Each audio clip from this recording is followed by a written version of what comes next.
Hello, welcome to Make Boss Capital. My name is Michael Chu. Today, we're gonna go over the U.S. major market and kind of see where things are at right now. This is for the week ending November 14, 2025. We're seeing 2 weeks of pretty much selling here on the major index Nasdaq, and we did kind of fall below the red line a little bit, and it kind of closed near that level. So this is probably not the first time we are back-to-back down week, but it is a back-to-back down week like that is close to the red line here. So that's maybe signs of potential weakness here. And last Friday we closed with a rebound, and we gap up on Monday, and it's very similar story to the week before because we were at pretty high 2 weeks ago. We closed week on the well, we closed week on Friday morning, but we bounced back. Same thing here. We had a strong Monday this week, and we closed well on Friday morning. It was weak, right? And then we bounced back. Now that last time it actually gap up about the 10-day, and we think, hey, maybe we're seeing a rally here that's bouncing back, right? But the unfortunate thing is we fell, for Monday to Wednesday, we're holding tight, but then on Thursday we gave up. So on Thursday we have this big, distribution day. Wednesday was also a distribution day, but it was very subtle, right? You see the volume is much lower, but Thursday was really the knockout day, and then Friday morning is when some panic sets in the morning when there's lots more selling, and then nice, again by mid morning it already bouncing back. And the good thing again here, we closing off the lows, and also we close in the positive. And for Nasdaq, we did undercut the previous low here from the week ago, and tested that low, and we bounced back pretty strong. We didn't close at the top of the range, notice that, right? So the 10-day slope now is pretty steep. It's probably at a 45-degree angle now, and because this is now at least 2 weeks in the making of this pullback, the 10-day now is more obvious in terms of the downtrend line. So for this week, we are going to see more economic news coming out now that the government shutdown is now lifted, and we have Empire State of Manufacturing out on Monday, and then we have Philadelphia Fed Manufacturing Survey on Wednesday. But the FOMC meeting minutes for October will come out on Wednesday as well, and that might help, kind of show the path of the future interest rate. But probably there's not much enough to tell us what will happen in December, whether they'll cut rates or not. I think the last time was around 60-ish% of cutting rate. But the big one is Thursday, because this report for unemployment report, come out for September will be out this Thursday. So that will be a big day for, because prior to that, I think the numbers were really weak, right? The month before. So the market is, probably really anxious to see what happened in September as well. Then we have the US University of Michigan Consumer Sentiment Index on Friday. So that about, again, the consumer sentiment may be more and more important going forward, to see how the U.S. economy is. And then we have big day Nvidia earnings on Wednesday, and we have other like Home Depot, Palo Alto, and Target. Here's QQEW, very similar action on the equal weight. This one looks worse because it's below the red line, right? So that's the only thing different here. Whereas on Nasdaq Composite, it's still above the red line here, 50-day moving average. For S&P, it's able to close a little bit higher than last week, but not by much. You can see here, and still above the 50-day or 10-week moving average. Very much similar chart on the daily. The Friday before it bounced back, and then this week, Thursday, Friday it fell, and again, it did bounce back, but again, it didn't close at the top, and we'll see what happened. Again, the 10-day slope is starting to show up more relevant here. So we'll see what happens. So just like Nasdaq, both S&P found now 2 times support at the 50 days. So that is the good news. But the fact that it tested it twice, I think Monday might be critical, or the next big move. If it goes back above 10-day, that will be you know, more convincing because now it already did once, right? And we found support twice, and we go back above, then it's just the likelihood that it will succeed is a little bit higher because it already been tested once. But if it doesn't go back above the 10-day and it just comes back down and break the lows here, then that's when things can get definitely more messy, and that would be definitely a sell signal here to come down, right? So we'll see what happens, but anything can happen right now. With the market, it's been really choppy. Like most stocks, growth stocks especially, not only got hit hard, but even the ones that are working, they're very choppy. Like, you get shaken out if you have tight stop losses and stuff like that. Going to RSP, notice the equal weight hasn't made any progress whatsoever. In the last couple of months here, it's been just going sideways, and it just show the breadth is not there. I mean, this ultimately, when looking at this longer term picture, we have this strong uptrend from April, and then it started to really digest going sideways, meaning the broad market is just not moving as well as like more heavyweight ones. But it might not necessarily be a bad thing, as long as we keep finding support at the lower channel line here. And now we're heading back here again. So, but if we try to come up twice, but it never happened. So that's the key, I think. Um, in terms of general broader market, if we do ever cross this line at the top, that'll be really good. And same thing, if we cross the bottom line, that'll be really bad because it break those support lines, right? Here's Dow Jones. Dow Jones have a very crazy week because what happened was, again, similar chart the week before where it bounced off the red line, which is the 10-week moving average. But it really make a big jump from Monday to Wednesday, creating a new high on Dow. But then by Friday again, we did close back down. It was still an up week, but that was a pretty fast pullback. So you can see here, Monday, Tuesday, Wednesday, Thursday fell pretty hard, and then Friday it basically broke the Monday's low, and closed slightly above it. So we're at the 21 day right now, so slightly better than the other two index, but still like that was a pretty big pullback. Here's Russell. Now Russell doesn't look very good at all. You can see, the week before we crossed below the 10-week moving average, and then this week we went down even further. We closed at the bottom.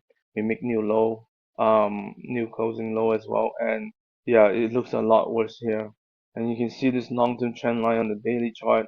We break that 50-day moving average, so near the 10-week moving average, and the week before, and then this week we tried to come back, but Monday to Wednesday there was just not enough power to break through that 10-day moving average resistance line here.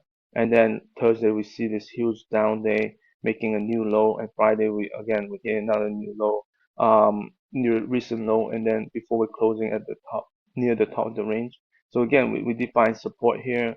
The key is as the 10-day comes down and as this bounce back up, and it might or might not bounce back to the 10-day, but either way, the 10-day can be resistance line now. So again, I think that's the theme for not just the index, but for many stocks. Seeing as stocks coming back to the moving average, short-term one, what will it do at that moment? That's the key, right? Usually when they oversold, they will come back to the 10-day, and just like when the stock moves up, it goes up, it finds support at the 10-day, right? So it's the same pattern. It's just on the other side going down. So after seeing IWM, the next chart is in a way the IBD 50 ETF here, which look horrible. I mean, this represents the top 50 growth stocks on IBD 50 list, and you can see how hard those selling is for this last week and the week this current week. It's just really really bad. I mean, we went down very close to the black line, which is the 200-day or 40-week moving average there. On the daily chart, you can see here we are not that far away from it, and this is a very steep slope, this 10-day right here. And like I said, we could bounce back Just look at this bounce here, same thing, right? We came down pretty far, we bounced back, got rejected, right?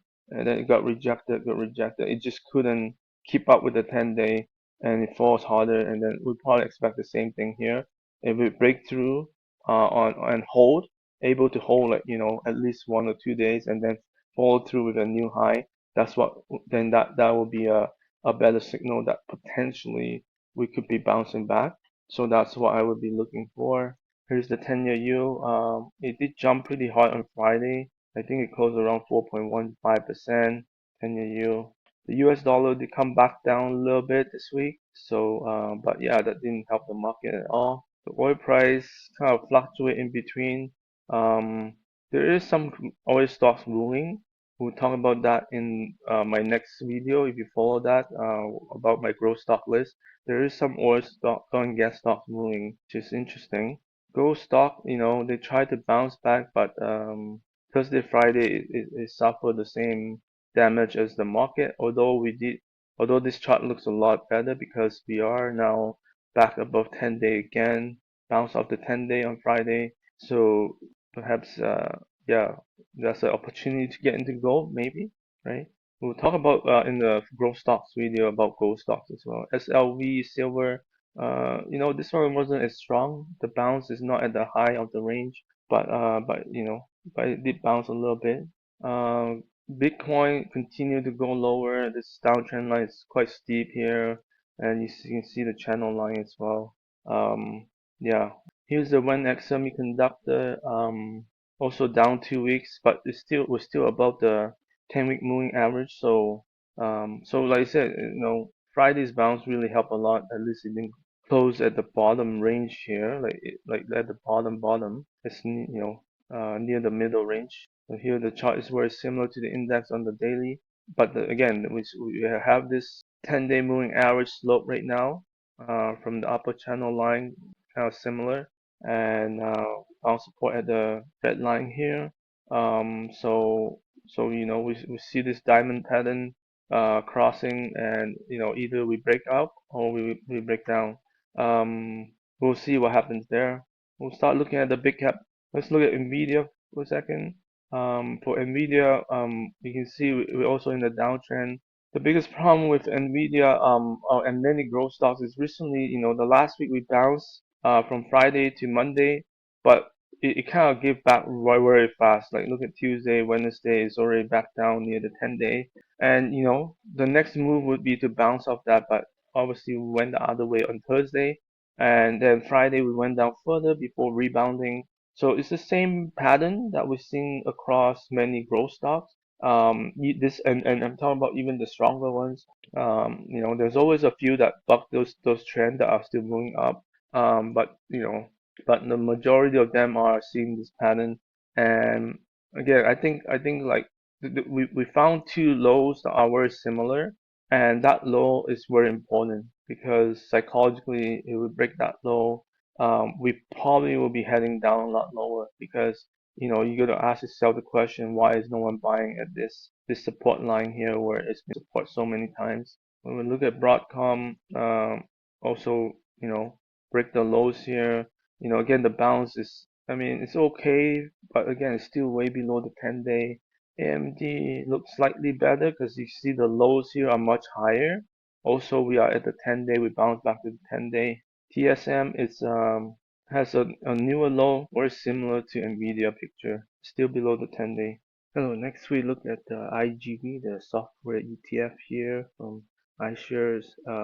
Again, here it looks pretty horrible because the week before we undercut the red line, and then this week we just went down further, and you can see it's not much of a bounce from the bottom on Friday as well. So we did touch the black line here, um, so that's a huge support line, and but the 10-day slope is again coming down really strong. So we've been rejected on this downtrend so far. So we'll see if it does bounce back to 10-day, how it reacts here.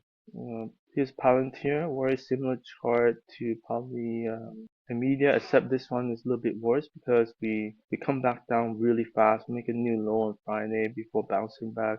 We are under the red line here, so again, That's a major support line, and now it's could become a resistance line now, and so um, we'll just have to see how it come, whether it can bounce back again. We tried to bounce back here on Monday, we did, and then we fell apart after that. So it's not a very good sign.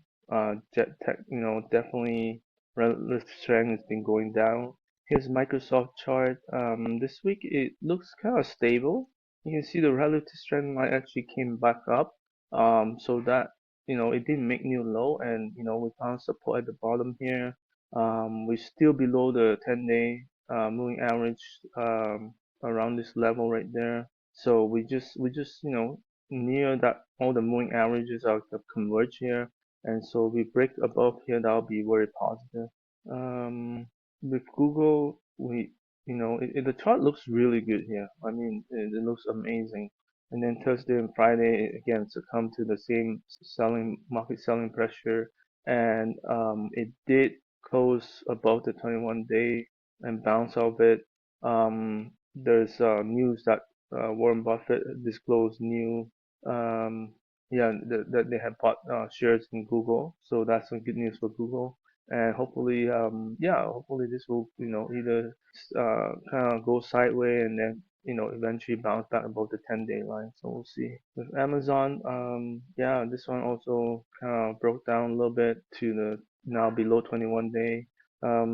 We have Black Friday coming out at the end of the month, but that's still maybe almost a couple weeks away. So we'll see what happens. Like, obviously you could see the line here.